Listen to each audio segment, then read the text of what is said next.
As I lay fighting for my life, the only thing my mother-in-law cared about was our non-refundable vacation. She saw my deadly allergy as an opportunity to get rid of me and reclaim her son. She served me the pie, believing my husband would stand by her side. She thought she was untouchable, but she forgot that God sees everything. Dear friends, your comments and support mean the world to us.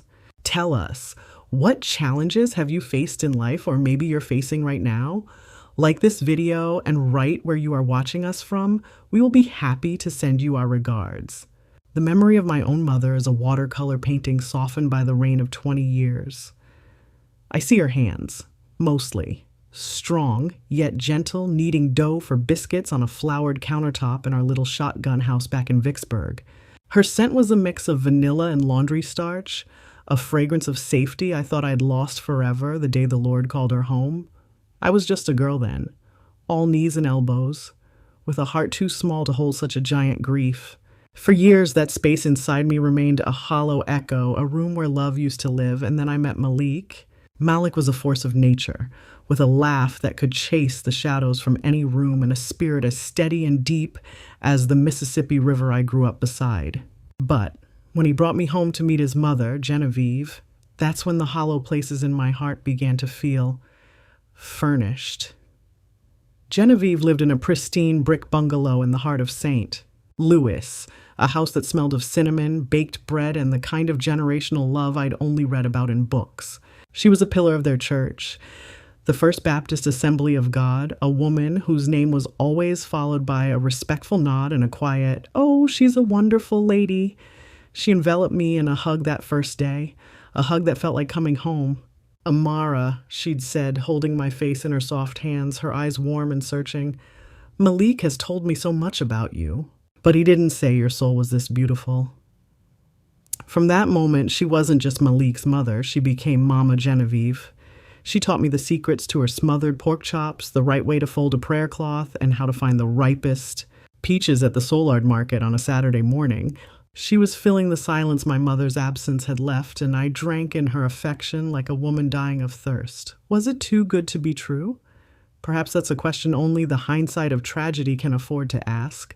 At the time, I just felt blessed. I had found my family. Our life was a quiet symphony of happiness.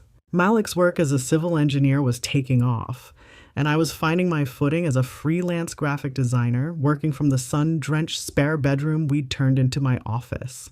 Our evenings were spent on the porch swing, listening to the cicadas hum their nightly chorus, our dreams weaving together in the humid Missouri air.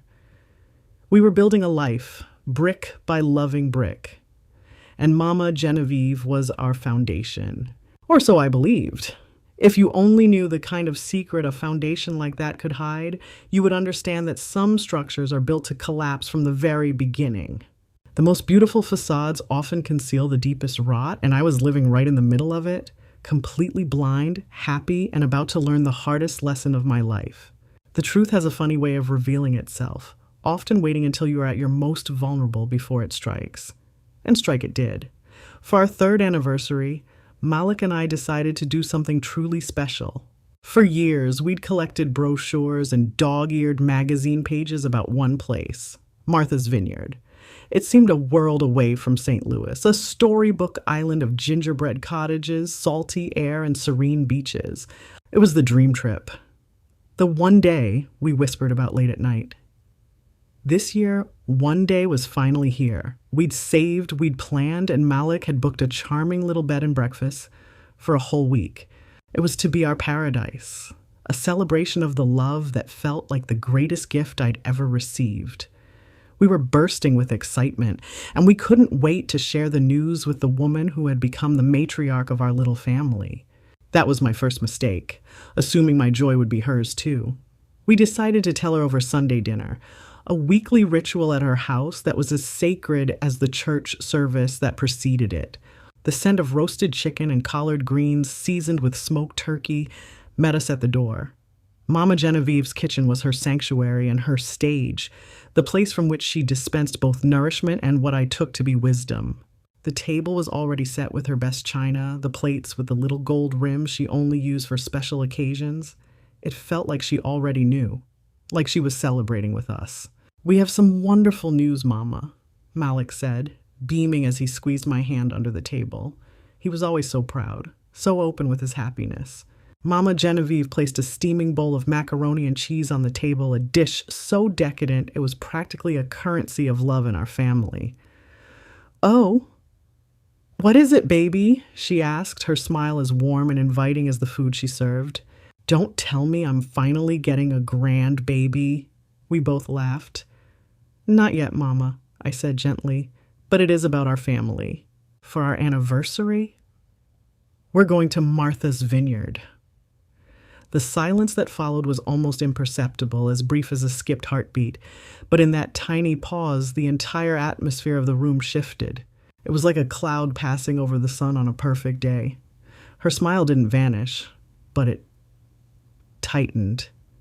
It became a performance.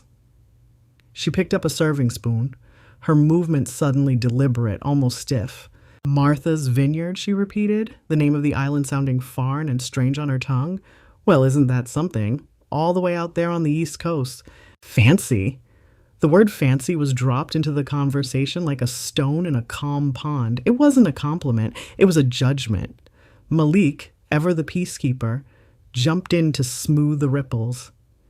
"It's been our dream trip, Mama. We've been saving up for years. We wanted to do something special, just the two of us.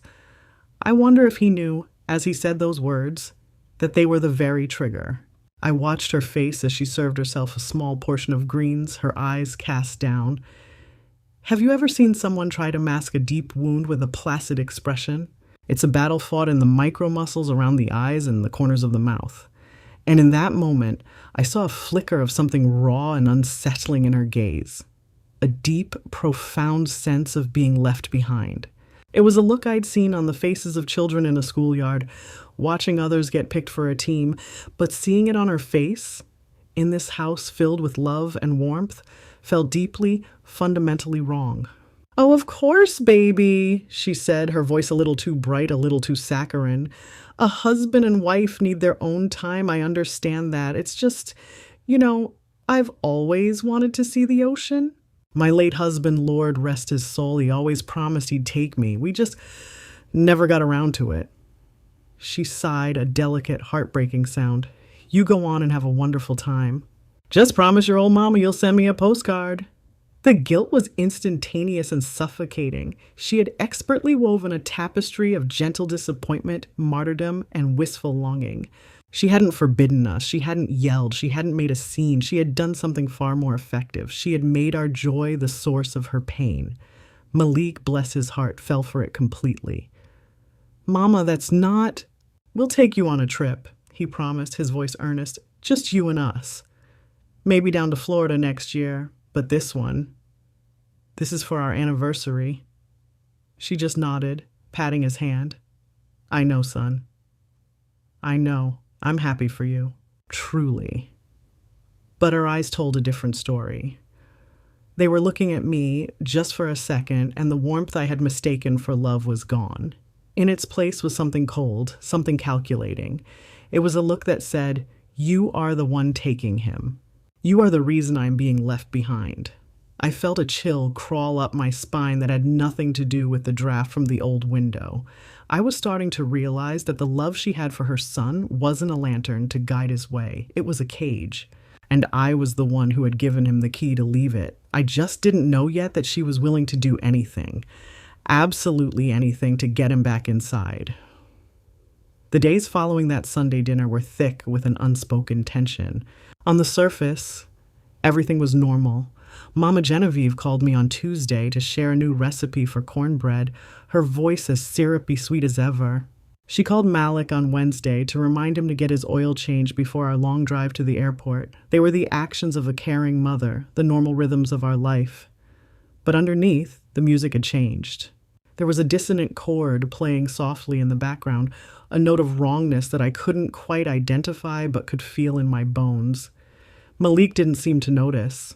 He was caught up in the logistics of the trip, his excitement a bright shining shield against the subtle emotional manipulation his mother was deploying. How do you explain a feeling to someone? How could I tell my husband, I think your mother, the woman who has been nothing but an angel to me, is angry with us, but she's hiding it behind a mask of kindness? It sounded insane. It sounded ungrateful. I was the orphan she'd taken under her wing. Complaining about her felt like a betrayal, so I said nothing. I packed our bags, I confirmed our reservations, and I pushed the feeling down, labeling it as my own anxiety, a lingering fear that this perfect happiness was too fragile to last.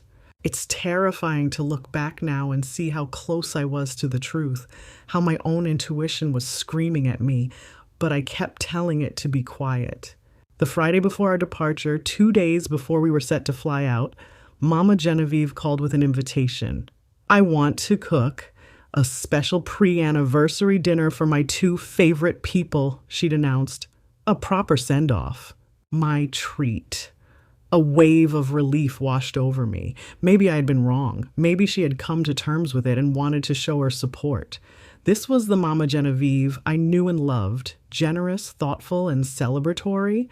That's so sweet of you, Mama G, I said, my voice filled with genuine warmth.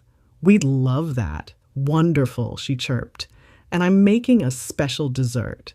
My famous sweet potato pie from the old family recipe. The one you love so much, Amara. My heart swelled. Her sweet potato pie was legendary. It was a taste of pure comfort, of tradition, of love baked into a crust. It was the first thing she'd ever made for me on a cold November evening shortly after Malik and I started dating. You know it's my absolute favorite, I told her, and I could almost taste the rich, spiced filling, the flaky crust, the pecans. And that's when a different feeling, a cold, sharp one, pricked at the edges of my relief.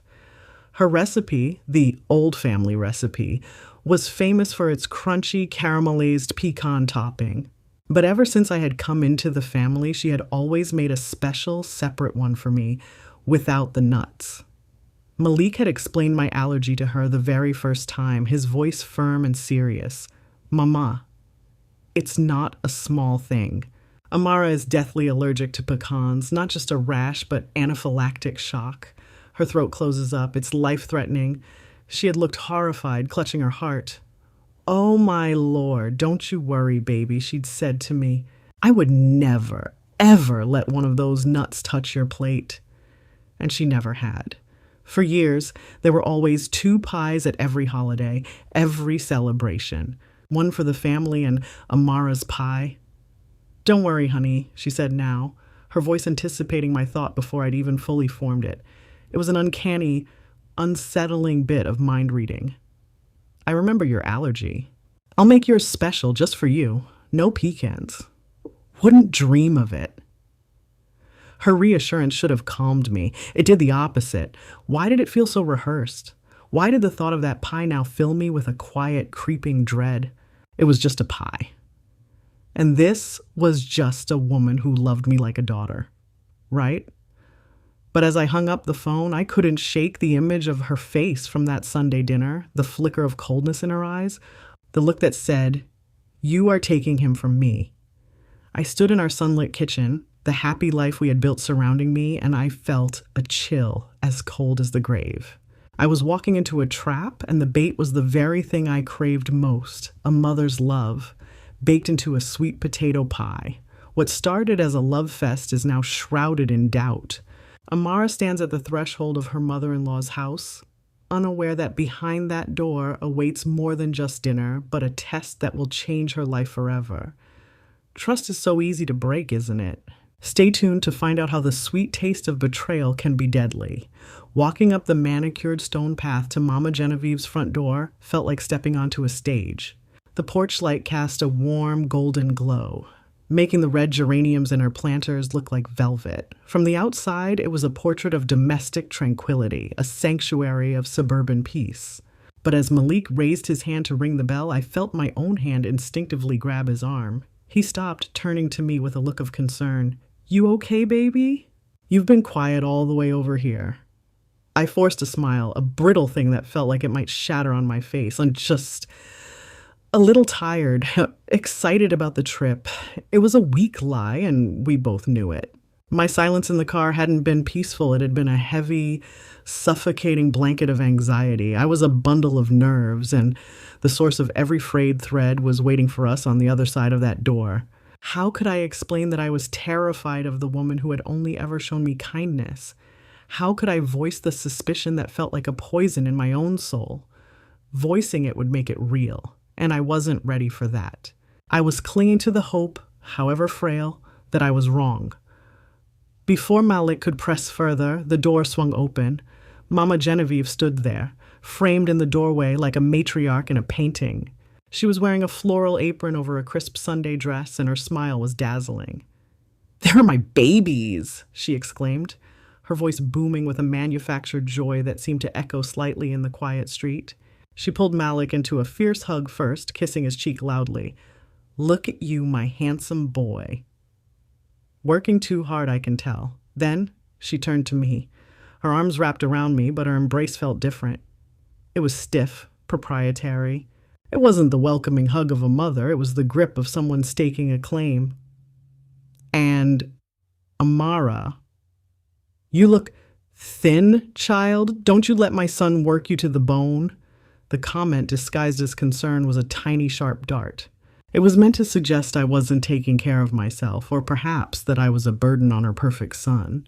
This was her art form, the weaving of compliments with subtle insults, a tapestry of affection so intricately threaded with poison that you could barely distinguish one from the other.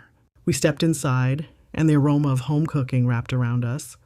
A pot roast, slow-cooked to tender perfection, garlic mashed potatoes, green bean casserole, the sense of love, of family, of everything I had told myself this woman represented.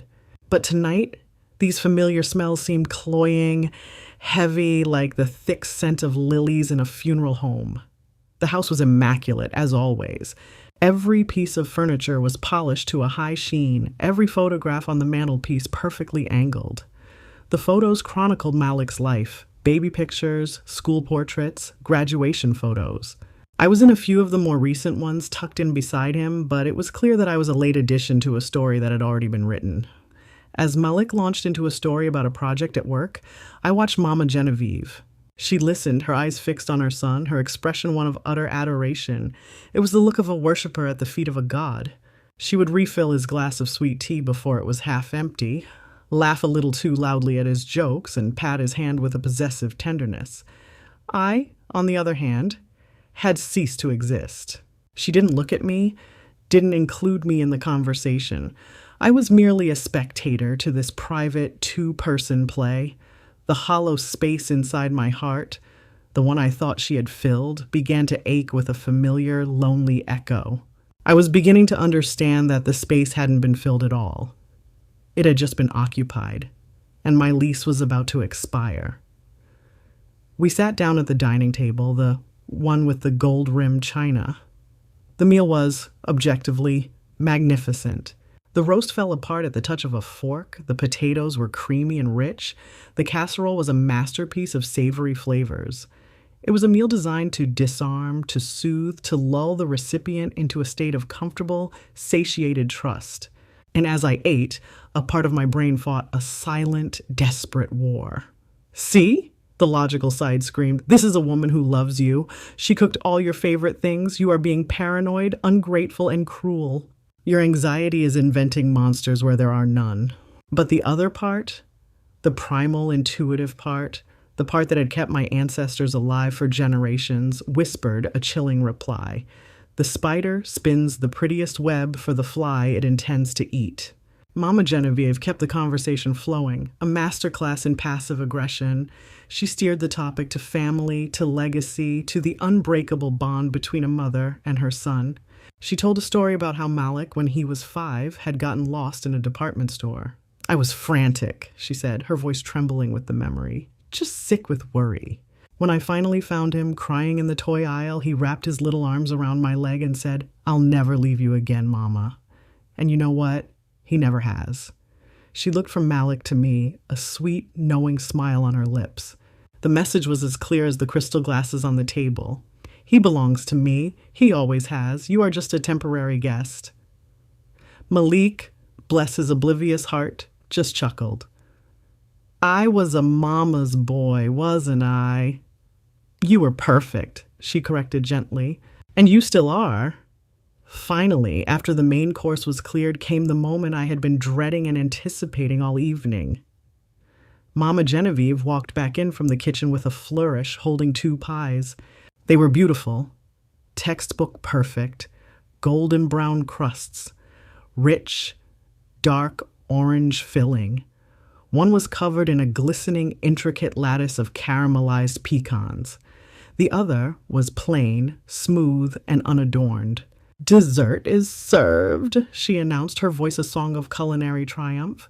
She set the pecan-covered pie in the center of the table. Then, with a sense of great ceremony, she placed the plain one directly in front of me. "And this one," she said, her eyes locking onto mine, "is just for you, Amara." Made in a separate bowl with a separate spoon on a separate counter, not a single pecan touched this pie.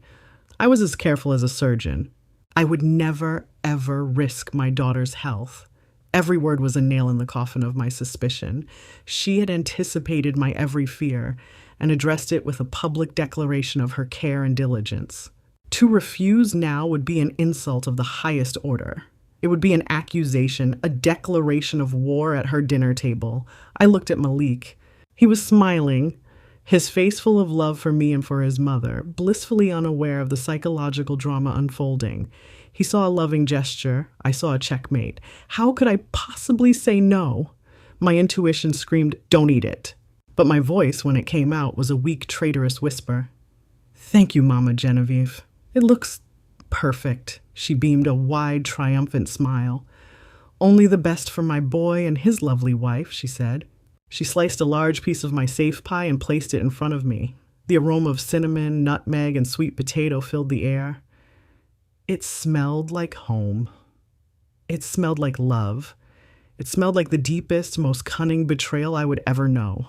I stared at the slice of pie on my plate. It was a perfect triangle of deception. My heart hammered against my ribs, a frantic drumbeat of warning. "Just one bite," I told myself. "Take one bite to be polite, and then say you're full." It was a compromise. A bargain I was trying to strike with my own fear. I lifted the fork, my hand trembling slightly. I prayed I was wrong. I prayed that this was all in my head, that in a moment I would be laughing at my own foolishness, my heart filled with nothing but the warmth of a good meal and the love of family. I slid the fork through the soft, yielding filling and lifted it to my mouth. The first taste was heavenly. It was rich, perfectly spiced, and velvety smooth. All the familiar notes of her famous pie were there. A wave of profound relief washed over me, so potent it almost made me dizzy. I was wrong, I thought, a silent, joyous sob catching in my throat. Oh, thank God, I was wrong. She loves me. I was so relieved, so eager to believe in the goodness I had cherished for 3 years that I eagerly took another bite and then another. I was eating away my own anxiety, swallowing my fears. Malik was talking about the plans for our first day on the island, his voice a happy hum in the background.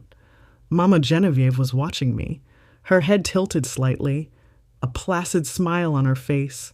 Her eyes, however, were not smiling. They were intensely focused, analytical, the eyes of a scientist watching an experiment, waiting for a reaction, and then it began. It started not as a thunderclap, but as a whisper, a faint, unfamiliar tingling on my tongue.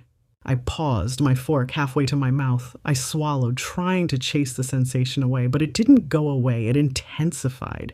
A subtle, persistent itch began to bloom at the back of my throat like tiny, invisible needles. My first thought was denial. It's just my imagination. I was so worked up that I'm having a psychosomatic reaction. I took a slow sip of water, trying to remain calm, trying to keep my expression neutral. I didn't want to cause a scene over nothing, but it wasn't nothing. The itch in my throat began to tighten, the tingling in my mouth spreading to my lips. A strange heat flushed my cheeks. My airway, which had just moments before been drawing easy, life-giving breaths, was starting to feel narrow. It was a terrifyingly familiar sensation, a ghost from a childhood emergency I had long tried to forget. I swallowed again, but this time it felt like I was swallowing past a lump of cotton. Panic, cold and sharp, pierced through my denial. This was real. I looked across the table. Malik was still talking, gesturing with his fork. He hadn't noticed.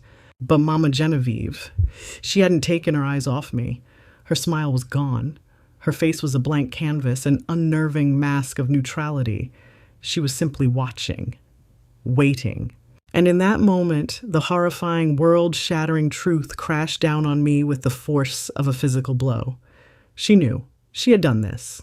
This perfect, loving mother-in-law, this pillar of the church, this woman I had called Mama, had deliberately, painstakingly poisoned me.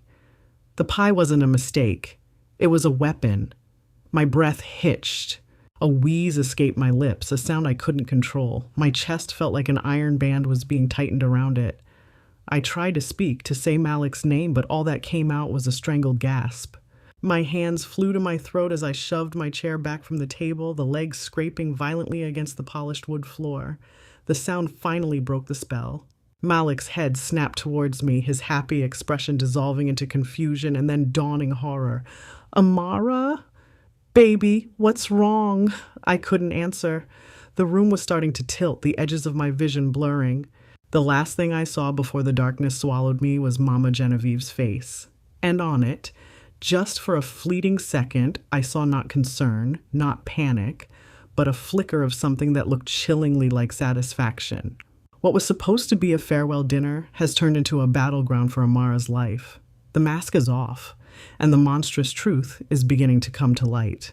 As Malik rushes to the hospital in panic, he doesn't yet know that the most terrifying discovery is waiting for him. You can't miss what his mother will tell him at the bedside of his dying daughter-in-law. It will change everything. The world dissolved into a chaotic symphony of terror. My own body had become a traitor, a prison whose walls were closing in, squeezing the life out of me. The air, which had been free and abundant just minutes before, was now a thick, unobtainable substance. I was drowning, right there at a dinner table laden with food. The sounds of the room warped and bent. Malik's voice, shouting my name, seemed to come from the end of a long tunnel, distorted and faint. The frantic scrape of his chair, the clatter of silverware hitting the floor as he rushed to my side. It was all background noise to the roaring in my ears, the desperate, futile command of my brain telling my lungs to breathe. Through the closing pinhole of my vision, I saw faces. Malik's was a mask of pure, unadulterated fear, his beautiful features twisted in a way I'd never seen. He was on his phone, his voice cracking as he screamed our address to a 911 operator. And then there was Genevieve. She was performing her role with theatrical brilliance. Her hands flew to her cheeks. Her mouth formed a perfect O of horror. "Oh, sweet Jesus, Lord, have mercy. What's happening to my baby?" she wailed. But her eyes were not crying. They were fixed on me, wide and assessing, watching her plan unfold with a terrifyingly calm intensity. There was no panic in them, only a cold, chillingly sober observation. She was a spectator at her own crime scene. Malik's arms were around me, trying to lift me, his movements frantic and clumsy with panic. "I'm right here, Amara. I'm right here, baby. Just hold on." "They're coming," he sobbed, his tears hot on my cheek. I tried to focus on his face, to anchor myself to the love I saw there, but the world was spinning violently. I felt my body go limp in his arms as the paramedics burst through the door, their arrival a whirlwind of heavy boots, crackling radios, and urgent, professional voices. They were shouting questions I couldn't answer. When did it start? What did she eat? Does she have an EpiPen? I heard Genevieve's voice, dripping with feigned hysteria, cut through the noise. "It was my pie. My sweet potato pie, but it was safe. I swear to God, I was so careful. I would never hurt her." She was already building her defense, crafting her narrative of a tragic, inexplicable accident. She was a murderer, crying crocodile tears while the victim was still breathing. The paramedics laid me on the floor, and I felt a sharp, hard jab in my thigh, the epinephrine a desperate chemical prayer. As they loaded me onto the gurney, my last conscious thought was not of fear, but of a profound, soul-crushing sorrow. This woman had not only tried to kill me, she had made my beloved husband an unwilling accomplice, turning his family home into a house of horrors. The doors of the ambulance slammed shut, separating me from the scene of the crime, but I knew with chilling certainty that the true poison wasn't in the pie. It was in the woman who had served it. The journey to the hospital was a violent blur, a nightmare painted in flashing red and white lights against the dark canvas of the St. Louis night. Consciousness was a slippery thing, a shore I kept trying to swim to before a powerful wave would drag me back under. In the lucid moments, the pain and terror were overwhelming. The feeling of my throat closing was absolute, a biological certainty of my own impending death. I could hear the calm, steady voice of a paramedic beside me, giving readings to the driver, and I could feel the life-saving oxygen being forced into my lungs through a mask. But mostly, I could feel Malik's hand gripping mine, a desperate, physical link to the world I was leaving. My mind, untethered from my failing body, began to drift. I saw my mother, not as a faded watercolor, but as a vibrant, living woman standing in a field of black-eyed Susans, her arms open wide. She was smiling, not with sadness, but with a look of profound peace. Is this it? I thought, not with fear, but with a strange sense of resignation. Am I coming home? The image was so beautiful, so tempting. It promised an end to the struggle, a release from the fire in my lungs. It promised peace. But then another face appeared, pulling me back from that peaceful field, Malik. I saw him on our first date, nervously adjusting his tie, a hopeful smile on his face. I saw him sleeping beside me, his arm draped protectively over my waist. I saw his face at the dinner table tonight, alight with joy as he talked about our future, our trip, our life. A fierce, powerful love surged through me, a force stronger than any poison. It was a love that refused to let go. I had lost one mother. I would not be driven from the man I loved by the cruelty of another. I had to fight. I had to go back to him. The emergency room was an assault on the senses. The lights were blindingly white, the smell of antiseptic sharp and sterile. My clothes were cut away, intravenous lines were inserted into my arms, and my body was hooked up to a cacophony of beeping, whirring machines. I was no longer Amara. I was a medical emergency, a collection of failing systems that a team of strangers was trying to reboot. A doctor's face loomed over me, his voice calm but firm. Amara, can you hear me? We've given you a strong dose of epinephrine and steroids. We're stabilizing you. You're going to be okay. His words were a lifeline. I clung to them as they wheeled me into the intensive care unit, a quiet, cold room where the only sound was the steady rhythm of the machines that were now breathing for me. Through a medicated haze, I saw Malik standing in the corner of the room talking to a nurse. His shoulders were slumped. His face was pale and streaked with tears. He looked broken. He looked like the boy who had gotten lost in the department store all those years ago. And standing right behind him, her hand on his shoulder in a gesture of maternal support, was the woman who had broken him. The monster was wearing a mask of concern, and my husband, in his grief, couldn't see it. He was leaning on the very person who had pushed me off the cliff. Time in the ICU is measured not in hours or minutes, but in the rhythmic beeps of the heart monitor and the gentle hiss of the ventilator. For what felt like an eternity, I drifted in that sterile limbo suspended between two worlds. My body, pumped full of life-saving drugs, was slowly, painstakingly beginning to heal. The swelling in my throat began to subside, and the fire in my chest cooled to a dull ache. But my mind was a battlefield, replaying the events of that dinner over and over, trying to make sense of the incomprehensible. Every time I closed my eyes, I saw her face, that placid, watchful smile as I took the first bite of the pie. The memory was a torment, a constant reminder that this was not an accident. How long had she been planning this? Did this hatred for me begin at that Sunday dinner? Or had it been there all along, hiding in plain sight, tucked behind every warm hug and sweet compliment? Had any of it been real? The questions circled like vultures, picking apart the very foundation of my life for the past 3 years. The family I thought I had found was a lie. The mother figure I had cherished was a would-be murderer. Malik never left my side. He sat in the uncomfortable vinyl chair by my bed, holding my hand, his thumb stroking my knuckles. He read to me from a book of poems, his voice low and soothing, even though I'm not sure if he knew I could hear him. He was a wreck, his eyes red-rimmed and shadowed with exhaustion, but his presence was a constant warm reassurance. He was my truth in a world that had become a nightmare of deceit. Genevieve was there too. She would come and go, bringing Malik coffee and sandwiches he wouldn't eat. She would stand at the foot of my bed, her face a perfect portrait of sorrow. "Oh, my poor, dear child," she would murmur, loud enough for the nurses to hear. "I pray to the good Lord every second for your recovery. I just can't imagine what went wrong. A terrible, terrible mistake. She was playing her part for the world, cementing her alibi in the minds of every witness." On the second day, they removed the breathing tube. My throat was raw and my voice was barely a croak, but I could breathe on my own. It felt like a miracle. Malik's relief was so immense, it was as if he was breathing for the first time in days, too. He wept, his head resting on our joined hands. That evening, I was drifting in a light medicated sleep when I heard their voices from just outside my room. Genevieve was speaking in a low conspiratorial whisper. "You need to go home and get some sleep, son. You're going to make yourself sick. I'm not leaving her, Mama." Malik's voice was firm, though frayed with exhaustion. "I know, baby. But you have to think about practical things, too. Those plane tickets, the hotel, it was all non-refundable. That's a lot of money to just throw away." I felt my blood run cold.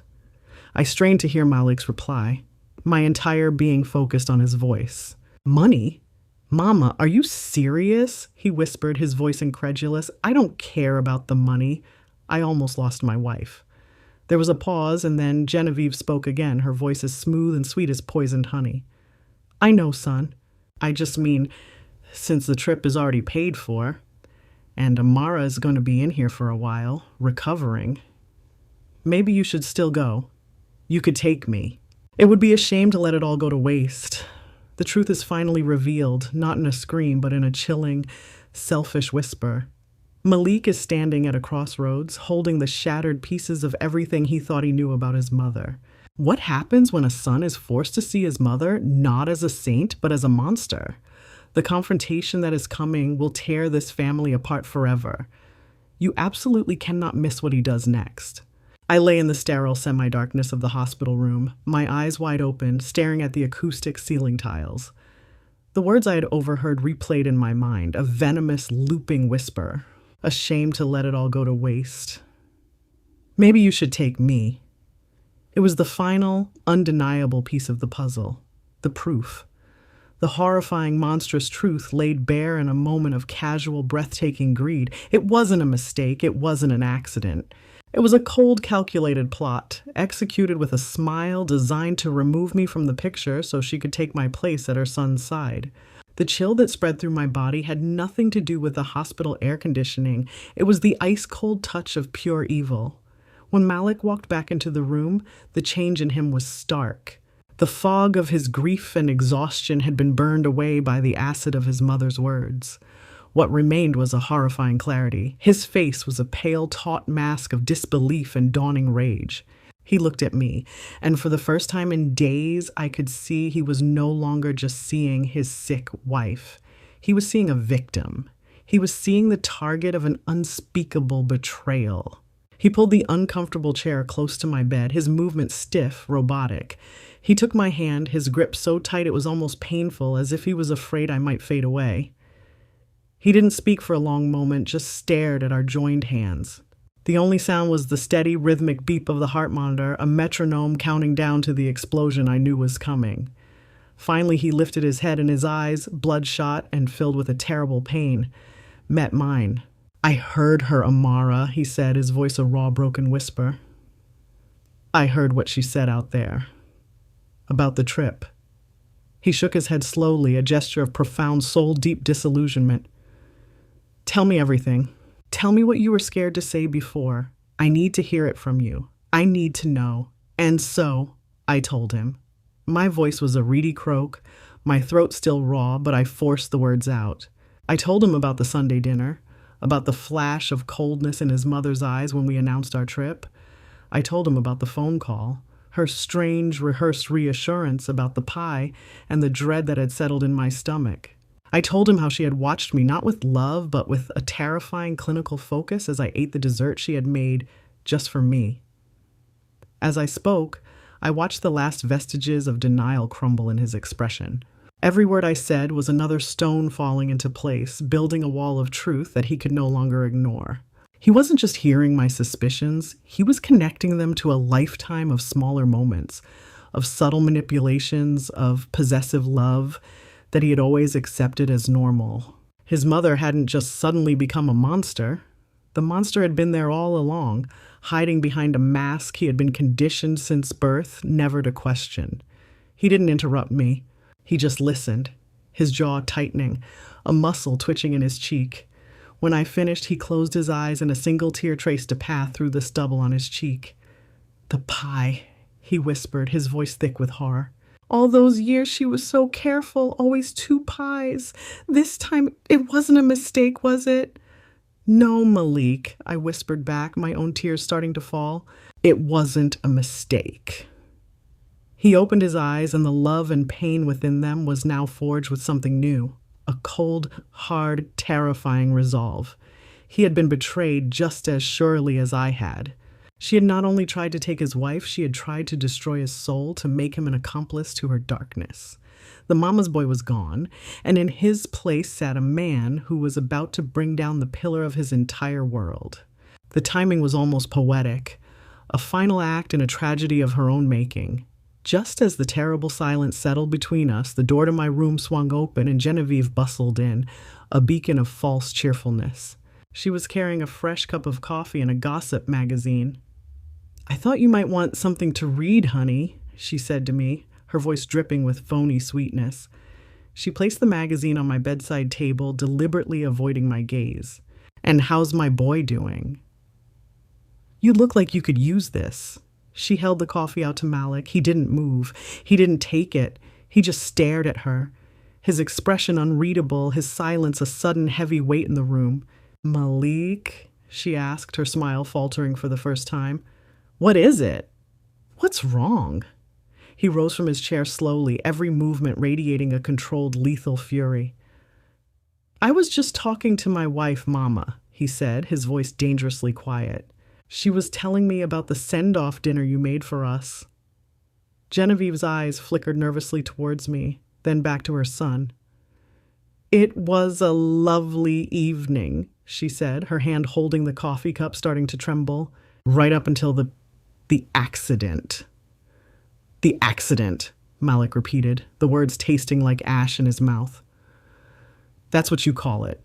He took a step closer to her, and she instinctively took a step back. "You know, I was just thinking, all these years you were so careful about Amara's allergy, so meticulous. It's funny, isn't it? The one time you make a mistake is right before she's about to go on a trip with me, a trip you wanted to go on." Her face paled. The mask was beginning to crack. "What are you implying?" she gasped, clutching her chest in a theatrical gesture of shock. "Malik, how can you even think such a thing? I love Amara. I would never hurt her." "Love?" Malik let out a short, harsh laugh that was devoid of any humor. "Is that what you call it?" "You want to know what I call it?" "I call it standing in a hospital hallway while my wife is fighting for her life and suggesting to her husband that he take you on her honeymoon instead. Because it would be a shame to let the tickets go to waste." He threw her own words back at her like stones, and they hit their mark. All the color drained from her face. She was exposed, her deepest, ugliest motive laid bare. The performance was over. "You heard that?" she whispered, her voice suddenly small. "I heard everything," he snarled, his voice rising now, filling the small room with a righteous rage. "I heard the lie, just like I'm seeing the lie right now. You couldn't stand it, could you? You couldn't stand that I had a life with her, that I was happy, that I was building something that didn't have you right in the center of it. You had to get her out of the way. You had to have me all to yourself." "That's not true," she shrieked, her voice turning shrill. She's twisting your mind. That girl has been nothing but trouble since you met her, pulling you away from your family, from your own mother. She didn't pull me away, he thundered, his voice cracking with the agony of a lifetime of deception. She gave me a life. Something you were trying to suffocate. You didn't do this for me, Mama. You did this because you are a selfish, jealous, hateful woman who would rather see me a widower than see me happy with someone else. You are not a mother. You are a monster. The word monster hung in the air, electric and irrevocable.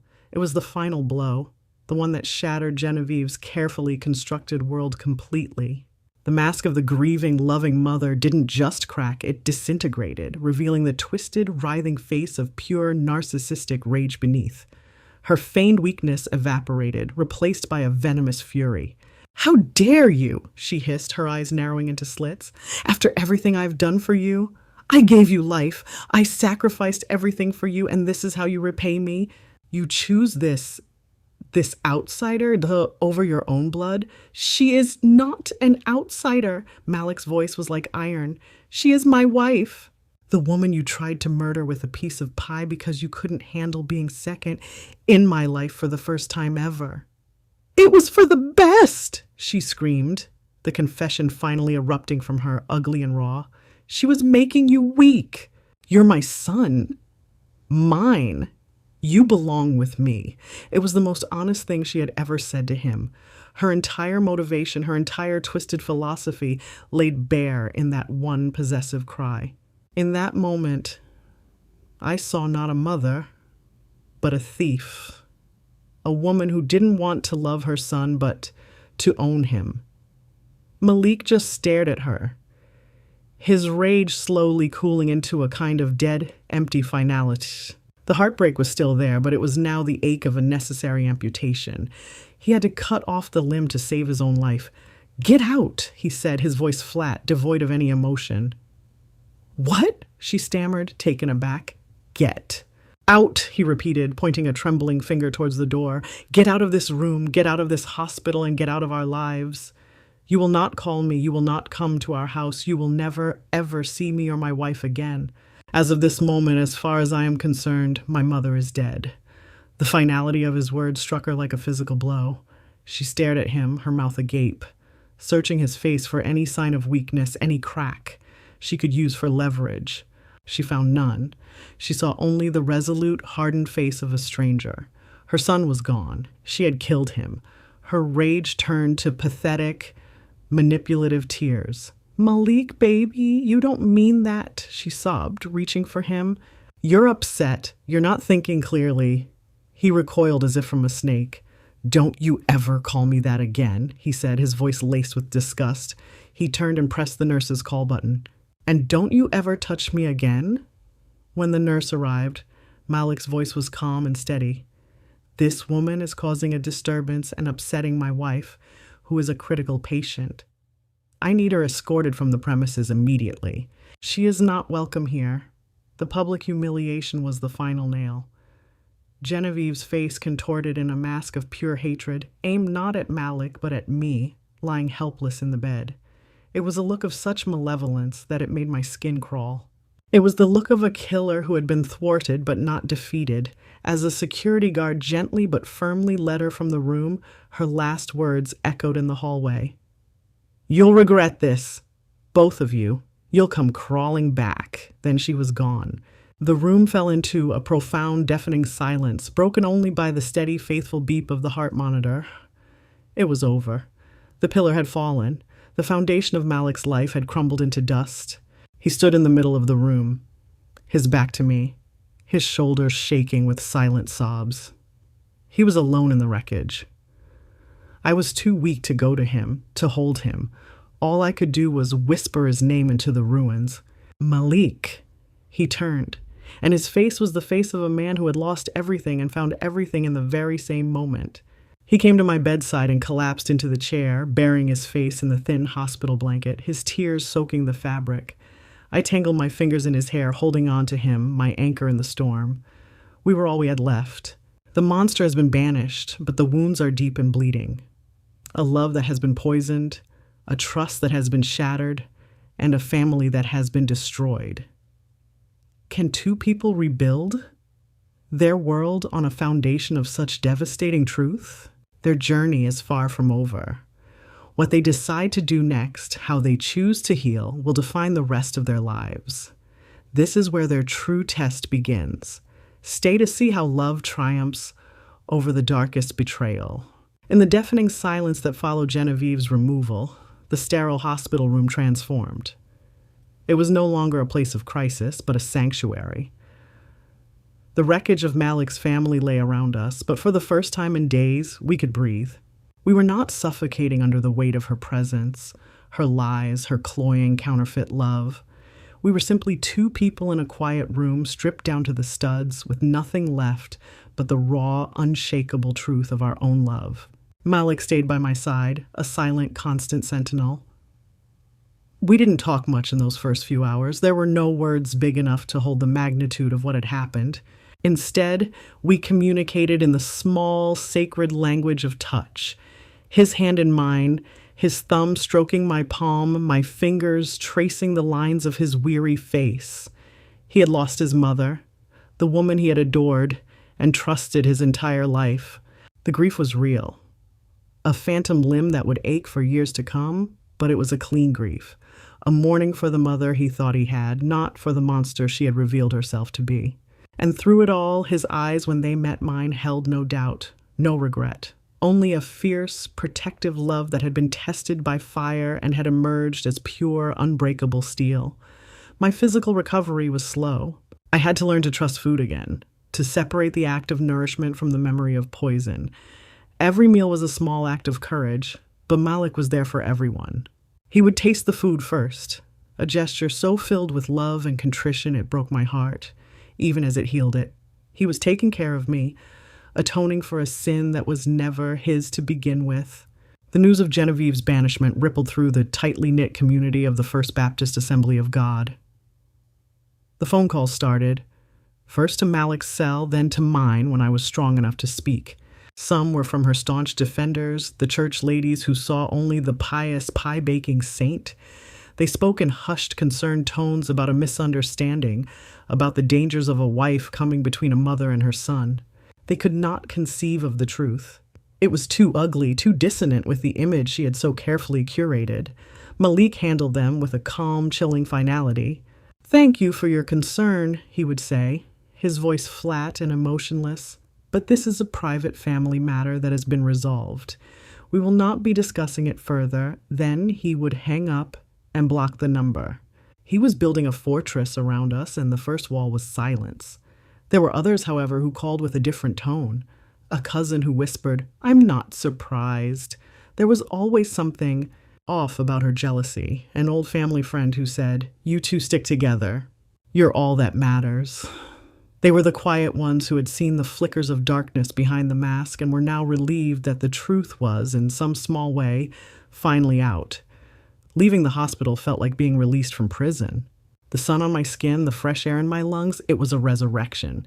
But returning to our house, our sunny little haven, was daunting. Her presence was everywhere. The framed photo of the three of us on the bookshelf, her smile now looking like a predatory grimace. The cast iron skillet she had given me as a housewarming gift. The Afghan she had crocheted, draped over our favorite armchair. They were no longer objects of affection, but artifacts from a lie, tainted with the residue of her betrayal. That evening, without a word, we began a ritual of cleansing. We went through the house, room by room, and gathered every single thing that had come from her. The photos, the gifts, the little knickknacks. We packed them all into a single large cardboard box. It wasn't an act of anger, but of sanitation. We were removing the cancer. When we were done, Malik taped the box shut, carried it out to the curb, and never looked back. That night, I cooked our first meal together since the incident. A simple pasta with fresh tomatoes from our own small garden. It was the most delicious thing I had ever tasted. We were reclaiming our home, our life, our nourishment. We were taking back the power. The trauma did not simply vanish. It left scars. For months, I would wake up from nightmares, gasping for breath, my throat tight with phantom swelling. A certain spice, the smell of cinnamon and nutmeg, could send a jolt of panic through me, but Malik was always there. He would hold me, his voice a low, soothing anchor in the dark, until the fear receded. He was learning my triggers, navigating the geography of my pain with a tenderness that was its own form of healing. Our love, which I had thought was already as deep as the ocean, became something more. It was a shared story of survival. We had seen the absolute worst that a person could do, the darkest parts of a human heart, and we had chosen each other. We had chosen to build our future on the ruins of our past. The hollow space in my heart, the one my mother's death had carved out, was no longer empty. It was filled with a strength I didn't know I had, and with a love so profound and resilient that no poison in the world could ever touch it.